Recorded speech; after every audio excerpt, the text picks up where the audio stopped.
a slog right now over in AEW. Hood, yes, there are some good things. Like I will not say that everything is bad because I am immensely enjoying what I am seeing out of Tony Storm.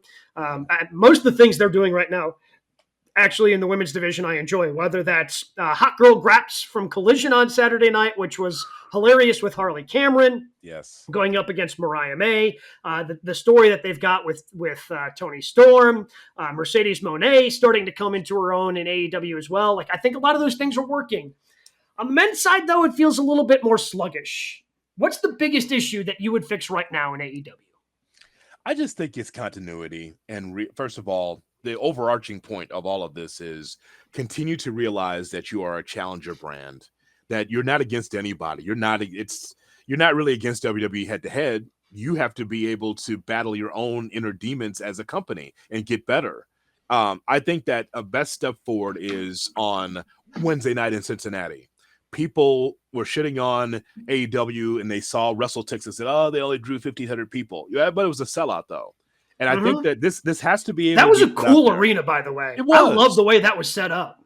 AEW does a great job with the unique venue. They did this in Dallas. They've done this in a couple of places. Obviously, in Jacksonville, where they are, Daly's Place is a very unique venue. Mm-hmm. But just a quick history lesson about the business. This will be very brief.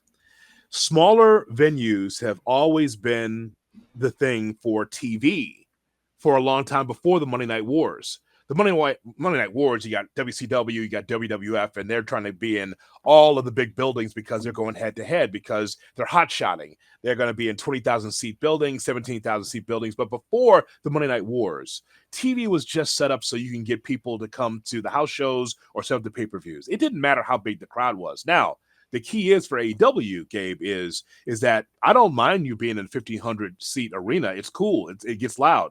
Just fill the seats. That's all. Doesn't matter. I mean, 500 people, doesn't matter. Just fill them. That's all. And so that's what it comes down to me. So it's about continuity and also understanding. Like, here's a big thing, and let me be the first to bring it up on the show. Continuity, right?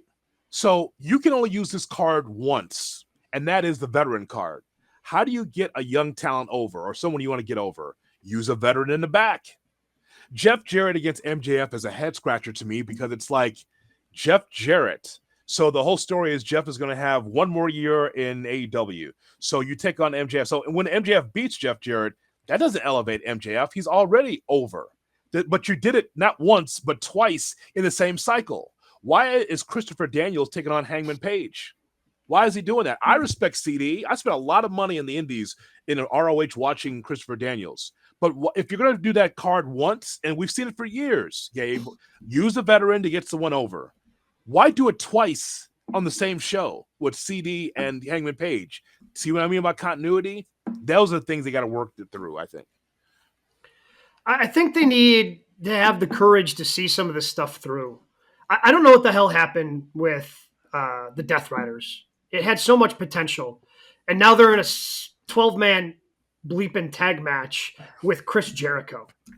Like, Chris Jericho is the exact thing that you were trailblazing against when this whole thing started, and now you're tagging with him? Like, it's just so lazy, man. Like, yeah, okay, it's 3 heels and the other 3 heels, and now they're going up against 6 baby faces. Like, no, man. Like, that was the Death Riders were supposed to transcend that, and you had the opportunity. They don't have anything that's super hot or over right now.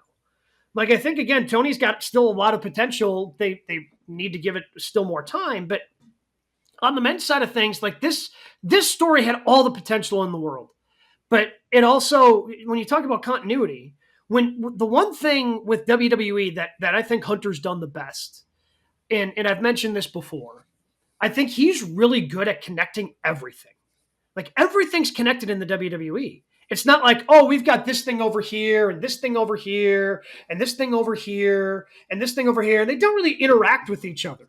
I mean, it gets messy. They start blurring lines like we saw, and I know Broich wasn't happy about it, but the fact that, like, because Sami Zayn was walking into Adam Pearce's office on Monday night as Karrion Kross and Miz are standing there, like, oh, so now there's bloodline mixing in with whatever the name of their faction is. But nothing like in AEW, those things would be like completely separated and never be allowed to touch. And when you're trying to do a story like you tried to do with the Death Riders of, hey, this place needs to change. This place used to stand for something. Like you can't put that in the corner. It has to have a through line throughout the entire show.